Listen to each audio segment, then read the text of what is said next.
की मी माझं पहिल्या 15 दिवसांमध्ये एक 4 किलोच्या आसपास वजन कमी झालं होतं. Don't tell me. 15 दिवसात 15 ते 20 दिवस साधारणतः असतील. पहिले 3 महिने खूप पटापट वजन कमी झालं, मग नंतर ते हळूहळू स्लो डाऊन झालं.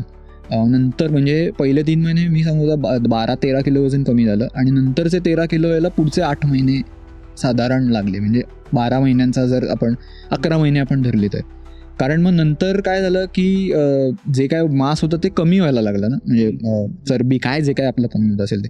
दुसरं ह्याच्यात मला आणखीन सांगायचं की त्यांनी सुरुवातीला म्हणजे मी जेव्हा गेलो तेव्हा त्यांनी ज्याला काय आपण म्हणतो स्नायूचं वजन किती आहे ह्याच्यामध्ये ते सुद्धा चेक केलं. म्हणजे बरेचदा असं होतं की स्नायूंचं वजन कमी होतं, ते नाही आपल्याला कमी करायचं, आपल्याला फॅट कमी करायचं. करेक्ट. तर माझी फॅटच कमी झाली हे सगळं करून. म्हणजे असं नाही झालं की मला अशक्तपणा वाटतोय किंवा आणखीन काही दुसरे त्रास सुरू झालेत, असं नाही झालं. त्यामुळे म्हणजे हे अगदी जाता जाता पटकन मला आठवलं म्हणून सांगितलं.